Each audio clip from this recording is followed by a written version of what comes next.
Welcome back to the Skiff Travel Podcast with Seth and Sarah. I am the aforementioned Sarah Kopit, Skiff's editor-in-chief, joined, as always, by Skiff's head of research, Seth Borko. Say hello, Seth. Hey, everybody. Great to see you, Sarah. So today, fresh off the heels of the release of annual financial reports, we are discussing one of my favorite topics, executive compensation. People just love to talk about pay. Get this. In 2022, the Economic Policy Institute estimated that CEOs were paid 344 times as much as a typical worker, in contrast to 1965, when they were paid only 21 times as much. We're likely not going to settle any arguments today about so-called late-stage capitalism, but we are going to drill down into the most eye-watering figures being thrown around in the travel industry and beyond. And we're going to discuss how those compensation numbers relate to the performance of the companies in question. So, Seth, CEO pay. Let's talk about Brian Chesky first. Probably the highest paid CEO in all of travel, although the numbers don't always show it. We just did a great story. Dennis wrote it. Dennis wrote a great story. Why don't you tell our listeners a little bit about like some of the intricacies of his pay package? Because it's really interesting. So Brian Chesky, if you don't know him, the CEO and founder of Airbnb, in many ways revolutionized the travel industry. The company went public in late 2020 and immediately became the second most valuable public travel company in the world. It's still worth something over $90 billion on the market today. Yeah. And right before it went public, they gave Brian Chesky a brand new pay package. And it's a really interesting one. He was making like $150,000 a year. They cut his salary to $1 a year. Okay. And in exchange, they gave him about 12 million shares of stock in his soon-to-be public company. I was going to say, what year was this? This is late 2020, early 20. I don't know the exact time. But before the IPO. It's right on the cusp of the IPO. On the eve of the IPO, they give him this new executive compensation plan. And it's 12 million shares of the new company, or it's old company, but now public company. Right. And they're set to vest in 10 equal blocks. So every year, he gets another 1.2 million shares if he can meet these increasingly higher and higher stock price goals. And the company goes public. It goes public from like $68, $70, immediately jumps to like $140 a share, something like that. Today it's at like $160 a share. So those 12 million shares are now worth a lot of money. And so all of a sudden, it was always a big pay package, but it's become something like, we reported it's something like could potentially be a multi-billion-dollar pay package if he achieves. Already it is today, and if he achieves all these targets, it's billions of dollars of compensation. Yeah, closer to I think $3 billion is what we reported. If he hits every single price target that they've set forth for him, it will be like a $3.6 billion pay package over 10 years. So it's only $360 million a year. So, very modest, right? Yeah. So, the thing about Brian, though, is that he has said that he is going to, like many, to be fair, like many of the billionaires, although not all, but many of them, they have said they're going to give, they're going to give a lot of their money to charity. And I think that Chesky had said that he was also going to put some of it into a host endowment fund as well. So I'm going to see Brian next week. You should ask him about that. I am. I'm going to ask him about it. If he's listening right now, he gets a tip off. Yeah, a little bit. If he is an early listener to the Skiff podcast, then he gets a heads up as to how the conversation goes. That's a good deal for anyone listening. Other CEOs take note. That's right. So what? So what do you think about that? I'm curious. What are your thoughts about, I guess, Brian Chesky's pay package and how they did it? And I guess the broader question is, should there even be billionaires at all, taken to the other extreme? Well, I think those two things tie into it in the way I think about it. And you can disagree with me. Our listeners can disagree with me. We can get some hate mail if we need it. But there's this whole conversation about should billionaires exist? Every billionaire is a policy failure. There's these slogans that people like. I don't know if I necessarily agree with that. what's interesting about this pay package in particular is that it's not like they gave him $1 billion of cash, Right. and it's not like he inherited $1 billion from his rich uncle. Yep. It's his company. He Yep. built it, and the reason why he's getting $1 billion is because his company is worth $90 billion, and if he hits his target, his company is going to be worth $300 billion. Yeah. So this pay package equates to something like 2 or 3% of the total value of the company paid out over 10 years. So in order for him to become a billionaire with the way that this compensation is structured, he has to make a lot of other people a lot of money as well. So I like that. This is the ultimate skin in the game pay compensation. $1 CEO, Yeah. $1 salary, and only stock compensation. Not all companies do it that way. Yeah, I do consider myself to be, a good free market capitalist, but I'm one of those people that I don't know, you think about how much $1 billion actually is. A lot Like, of money. it's what, 1,000,000,000? Yeah, yeah, And yeah, it's yeah, right? 1,000,000,000, and that's just 1,000,000,000. Like, when we're talking about billionaires, we're often talking about, a magnitude of billions, right? Hmm. But I agree I agree with you on the way that Chesky's pay package is structured. I I want I wanna live, in a place where we encourage entrepreneurs and people to become insanely rich by Yeah. making, you know, incredibly innovative and successful companies. I mean, it's like the American dream, right? But, you know, we'll talk about it a little later, but there is just something about, the inequality between, just most people out there going to work, trying to put their kids through college and, trying to buy a house. Yeah. Then you've got this. So let's talk about some of the other travel CEOs. Like Sure. I know Skiff Research has done a ton of work on this topic. Talk a little bit about like what you found about like our industry CEOs, Brian Chesky aside. So, okay, Brian Chesky is 100% the exception. Yeah. Um, so yeah, I mean, I just pulled some data on CEO compensation. So we track this. We call it like ST 200, Skiff Travel 200. Right. It's 200 of the largest publicly traded companies. Now, I did throw out. I'll admit, I did some analysis of this. I threw out European and Asian companies because they report differently, and also, quite frankly, I mean, this ties into this conversation. The compensation Yeah. structure in Right. Europe, even for a similarly sized company, is much different. But Yep. if you let's look at just at the U.S. Um, the average, travel CEO in the U.S. makes like let's call it median. Let's call it $7 million in 2023. Mhm. It's about what the pay was. A lot of that is stock, which is, I guess, a good Mhm. thing. Yep. The typical S&P 500 CEO, though, so other large cap U.S. companies, the pay is closer to $15 million on average in 2023. So and it's hard to say, right? Like, did travel perform worse than S&P? Actually, did not that much worse. So, in a sense, these travel CEOs are underpaid at Yeah. only $7 million. But the other piece of it is that we can speak frankly, and it just goes back to your point about inequality. Um, you know, travel entry level travel industry jobs can be very, very low paying Yeah. relative to like one. I don't have like whatever Elon Musk, one of the highest paid CEOs. Yeah. What if he employs a bunch of engineers? Those Yeah. guys get paid a lot of money. You know, some of these global hotel chains like Hilton, uh, Chris Nassetta got a massive pay package. The average salary in the hotel industry is like $45,000 a year. Yeah. So even though travel CEOs, many of them are paid less than other industries, I also think that in some ways there's more disparity in the travel industry between CEO pay and worker pay. I don't have precise numbers in front of me, Yeah. I guess, in terms of backing that up. But it's an interesting thing to think about.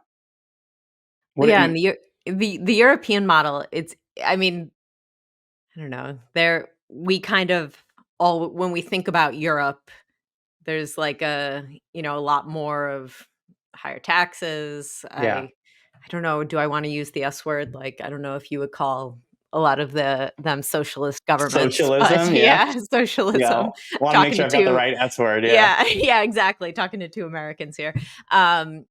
But Yeah, Yeah, it's it's basically a communist dystopia over there in Europe, right? I mean, yeah. it's I mean, have you seen Finland? yeah, Right? yeah, Yeah. yeah. Yeah, it's an interesting thing. I think I mean, in my opinion, and I'm starting to get a little bit away from the numbers, but I think part of Yeah. it has to do with stocks, with the equity market. The equity market in the U.S. is a lot bigger. There's more public companies in the U.S., and a lot of these, not not like they get low salaries, but a lot of these eye popping compensation numbers, a lot of them do come from the stock value of Yeah. shares given to the CEO. So the actual cash salaries are, far more modest, $1 million a year, and then the rest of it is stock. I think that's part of the difference as well.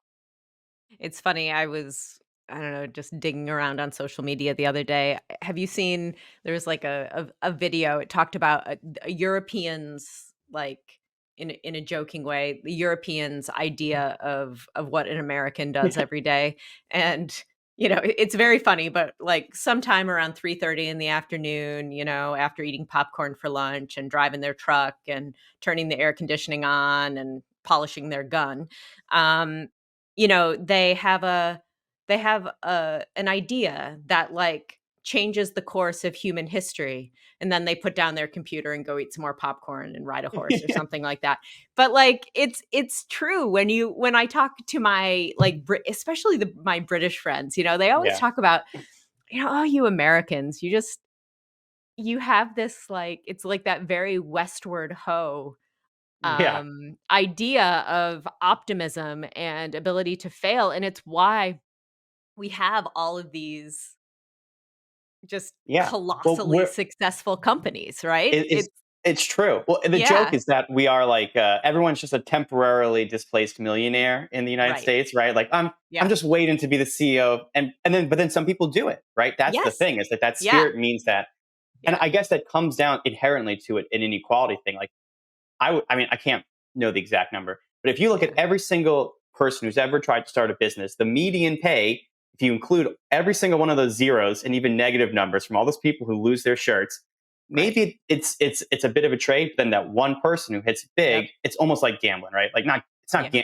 we're not going to call Airbnb random chance. It was absolutely a No. major success. But like for the one person who hits it, Yeah. it's big. And I think that's also, by the way, the difference between a founder, someone like Right. Brian Chesky, Right. versus someone who's just an executive, someone who goes to work, who played the corporate game really well and got promoted. Yeah, like the Yeah. CEO is the startup founder is very high risk, high reward.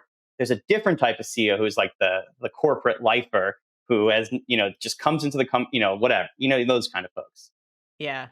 All right. So we're going to take a break here. When we come back, I've been updating my billionaires index. There is one that refreshes live. We'll check in with that Yeah, and we'll talk some yeah, more about executive pay in the travel industry.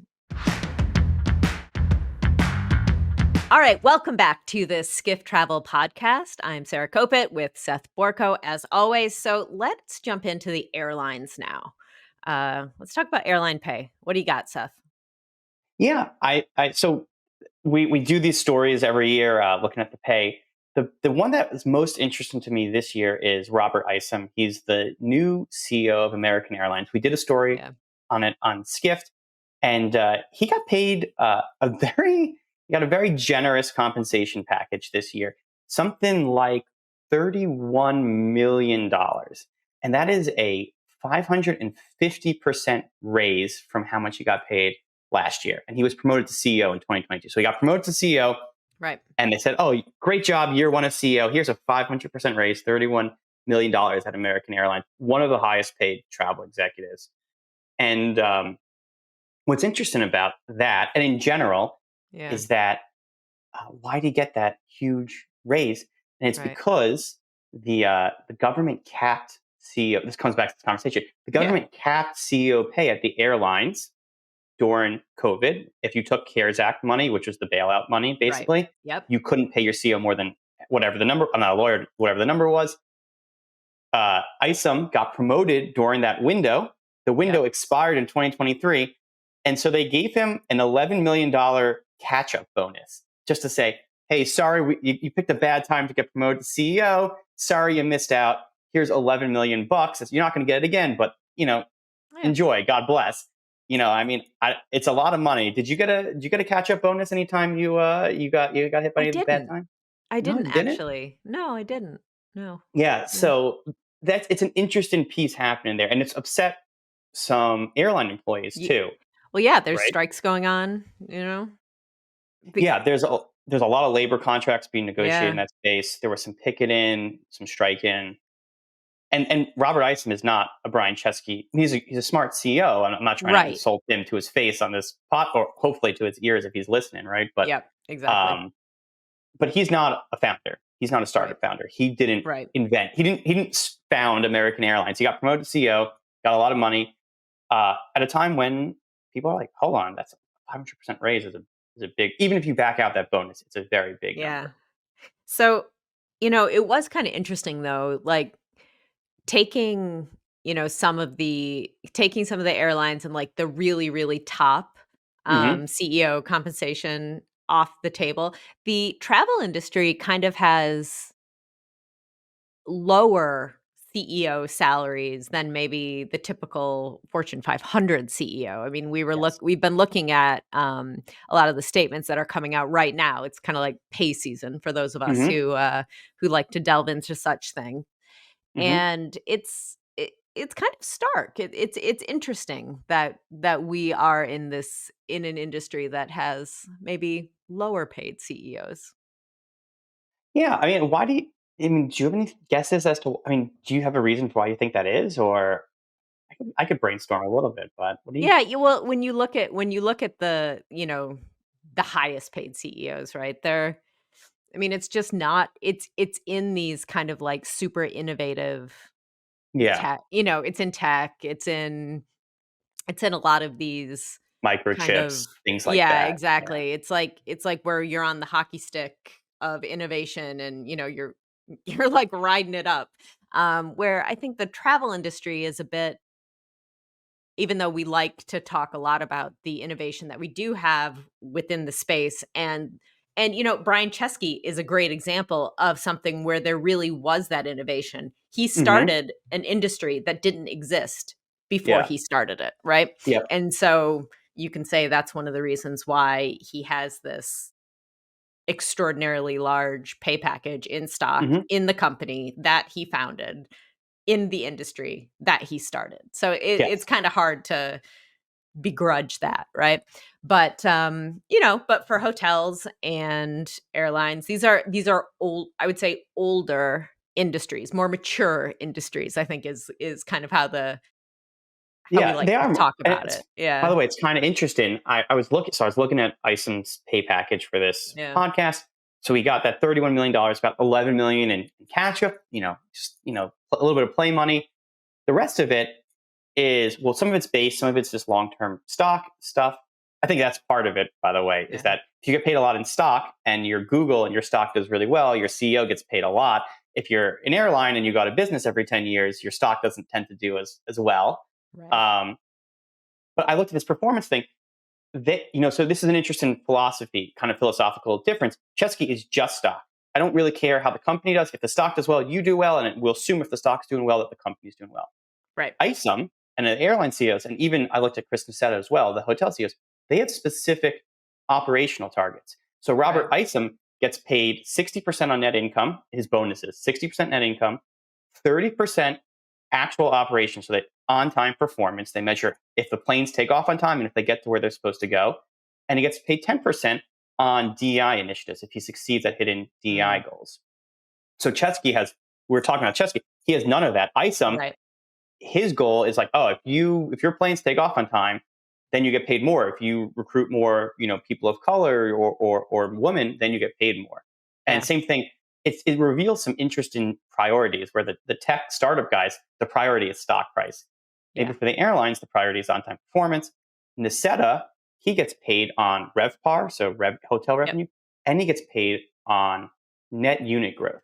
So he needs to add a lot of Hilton chained hotels. So Right. it's interesting to see how each of these different companies in each of these different sectors, their CEO pay kind of sets the bar for what they're going to try and do. So you better believe Americans can be focused on Yeah.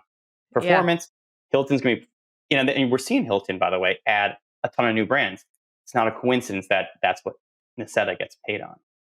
Well, we all know, it's like how do you I mean this is like across all jobs. How do you incentivize workers? The Yeah, CEO after all is a worker. You that's give right. them goals and you compensate them if they hit those goals, right? So, I think you can look at the CEO pay package and try to figure out what the priorities are for that company, right? Yeah, you can. I think maybe the frustration is when they don't hit those goals, it feels like the CEOs still get paid though. That's Yeah, perhaps the frustration. it Whereas like does, you, if you doesn't it? know, and there, by the way, it's also the time frame. American Airlines is going to hit its goal this year. They Yeah, certainly missed their goals in 2020. Uh, how do you weigh that? And there's no one's fault, but it right. was no one's fault. But still, the flight attendants and the pilots got fired or laid off or furloughed through no one's Yeah, fault. yeah, So it's an interesting. I don't yeah, know. I guess that's. and then there's, like, the issue of the golden parachute, which Oh yeah, is totally. You very, get paid just to get very fired. yeah, exactly, so and a lot of money, but, I kind of to me, the golden parachute makes sense. I mean, you've Wait, got t explain well, what and explain I what look explain what a golden parachute is for our listeners, Sarah. If they don't know. yeah, so I like to think of it as you're a CEO of a publicly traded company. Yeah, You work for the shareholders, right? correct. Sometimes, especially if there's maybe a merger or, on the table, somebody wants to buy your company. Guess what? If you sell that company, you're going to be out of a job, Yeah, most likely. But most it likely. might be in the best interest of the shareholders. So the CEO works for the shareholders and it wants to give the CEO the incentive to maybe do something that's not if it's not necessarily in their personal best interest, but it's in the best interest of the shareholders, they want to reward them Hmm. for taking that action. And so that's what's called the golden parachute, meaning that it's in a situation where the executive works in the best interest of the company, but not necessarily in their own personal best interest. So when they get fired or let go or go off and retire, they get Spend time to when they spend time with friends, more time with family to yeah, more time refocus with on their what matter to them. family. Yeah, they get to, leap out of the airplane with their golden parachute and their bags of money onto the beach. So yeah, so a lot of people I feel like the golden parachute sometimes gets a bad rap in the press because Yeah, I feel like we want to incentivize those CEOs to really do what's in the best interest of the shareholders.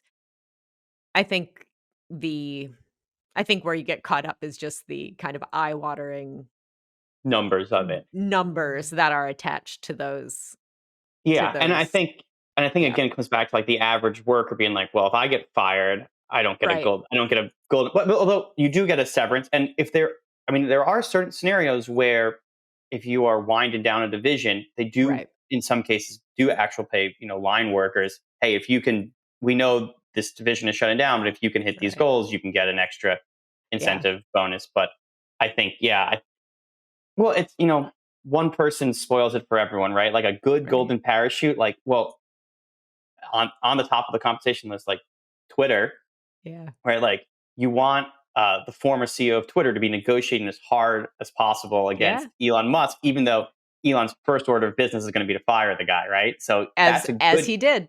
as he did As immediately, he did. Yeah. and then sued him for his golden. But Yes.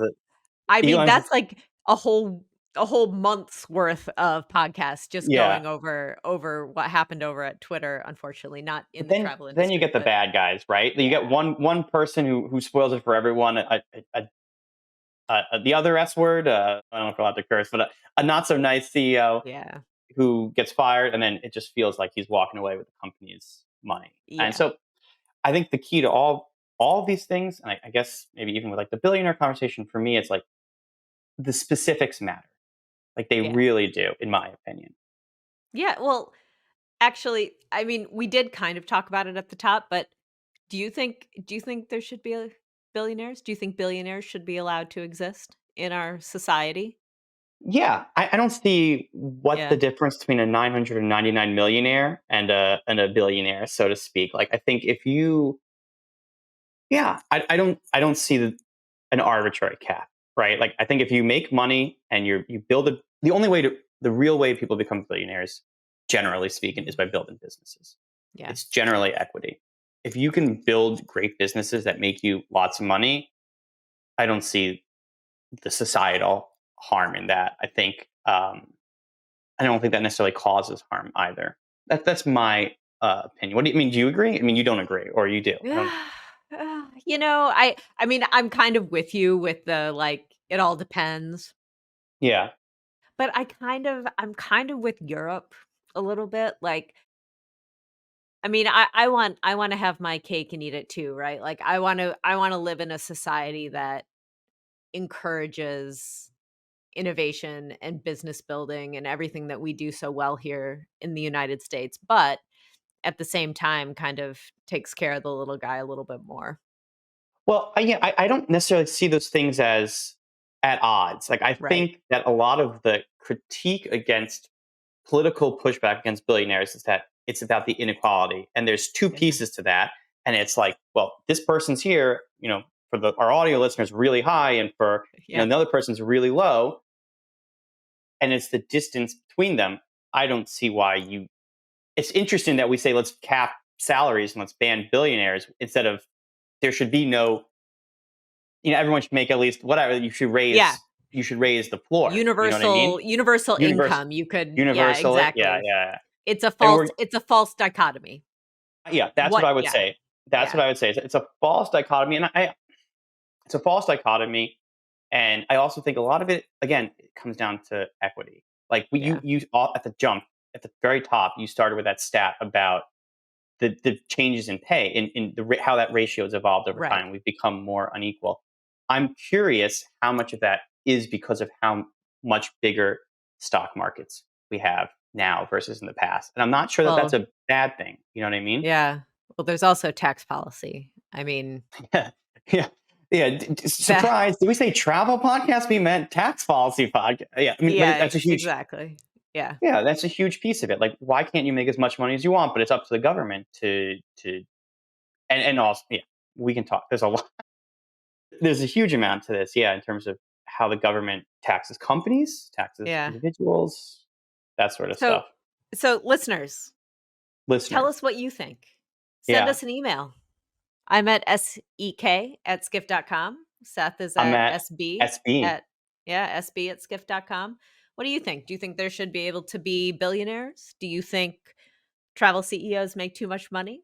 Do you think we have bad tax policy? Whatever it is, drop us a line. Tell us what you think. Uh, any last words, Seth, for this week's episode? I'm very much looking forward to the compensate, our bonus policy tied to the performance of this podcast, and hopefully this is the next $1 billion podcast. I think we're on our I way. th- I think we're on our way. There you go. Rafit, Listen up, our next Rocket. Yeah, that's listen right. up. Yep. All right. All right, Seth, thank you so much. Listeners, Always a thank you so pleasure, much for Sarah. joining in. We will see you next week where we are going to talk about sleep tourism and the rise in Gen Z's latest flex coming to a hotel near you.